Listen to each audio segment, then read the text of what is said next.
ভোলা মাছের ঝাল বানাবো। কিছু শীতের সবজি দিয়ে সিম, পেঁয়াজ কলি, বেগুন আর ঠিক ৩-৪ টুকরো কুমড়ো নিয়েছি, আলু কিন্তু নেইনি। আর রেখেছি ধনেপাতা, ধনেপাতা তো দিতেই হবে।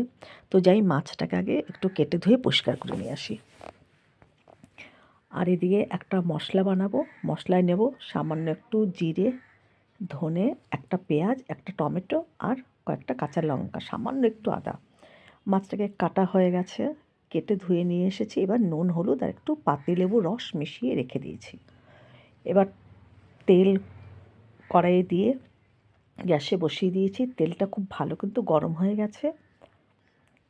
আর এদিকে মশলাটা করে নিচ্ছি। দেখো তেল খুব ভালো করে কিন্তু গরম হয়ে গেছে, ধোঁয়া উঠছে। তেল কিন্তু ভালো করে গরম করে না নিলে তাহলে কিন্তু মাছ কড়াইতে লেগে যাবে। তো মাছগুলো একটু লাল লাল করে আমি ভেজে নেব। আর এদিকে মশলাটা করে নিয়েছি।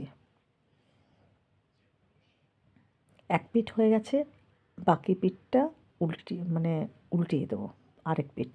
দেখো মাছগুলো সব আমার একে একে করে ভাজা হয়ে গেছে। খুব বেশি মাছ নেইনি, অল্প কিছু। এবার ওই তেলের মধ্যেই হালকা করে একটু সবজিগুলো ভেজে নেব। এর মধ্যে দিয়েছি পেঁয়াজ কলি, শিম আর একটু বেগুন আর ৩-৪ টুকরো কুমড়ো।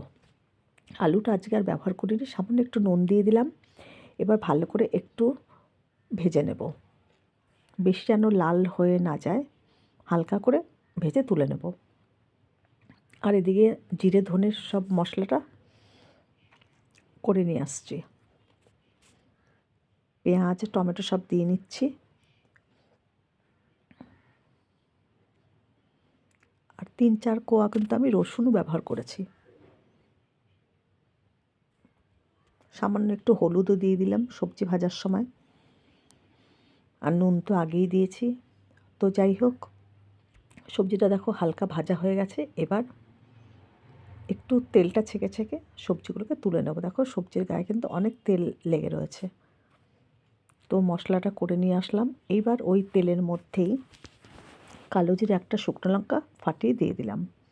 ফোড়নটা একটু ভাজা হলে যে মশলাটা করে নিয়ে এসেছি, পেঁয়াজ, টমেটো আর জিরে ধনে, সেই মশলাটা দিয়ে দিলাম।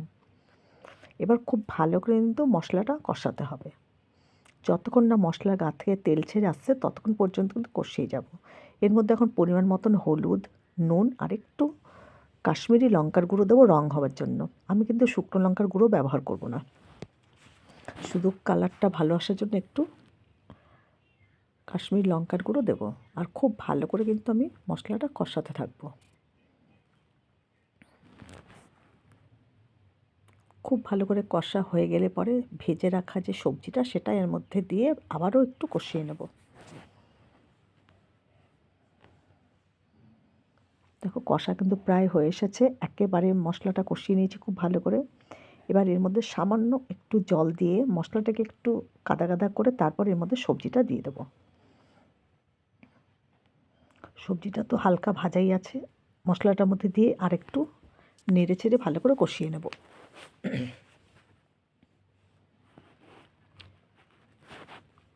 মশলার সঙ্গে সবজিটা কষানো হয়ে গেলে পরে পরিমাণ মতন এর মধ্যে জল দিয়ে দেবো। জল কিন্তু আমি বেশি দেবো না, একদম গামাখা গামাখা থাকবে সেরকম করে নামাবো তরকারিটা।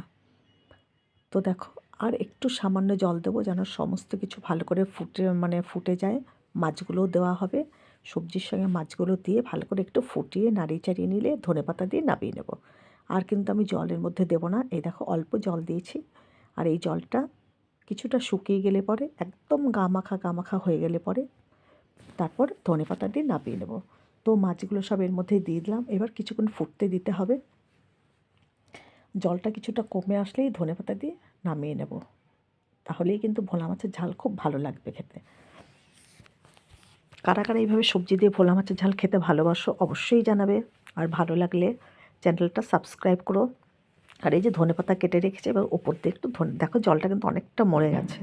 এবার ওপর দিয়ে ধনেপাতা ছড়িয়ে দিলাম। এবার গ্যাসটাকে অফ করে ঢেকে রেখে দেবো কিছুক্ষণ। এই দেখো মাছটা কিন্তু একদম গামাখা গামাখা আছে আর দারুণ লাগে খেতে, একদম রেডি।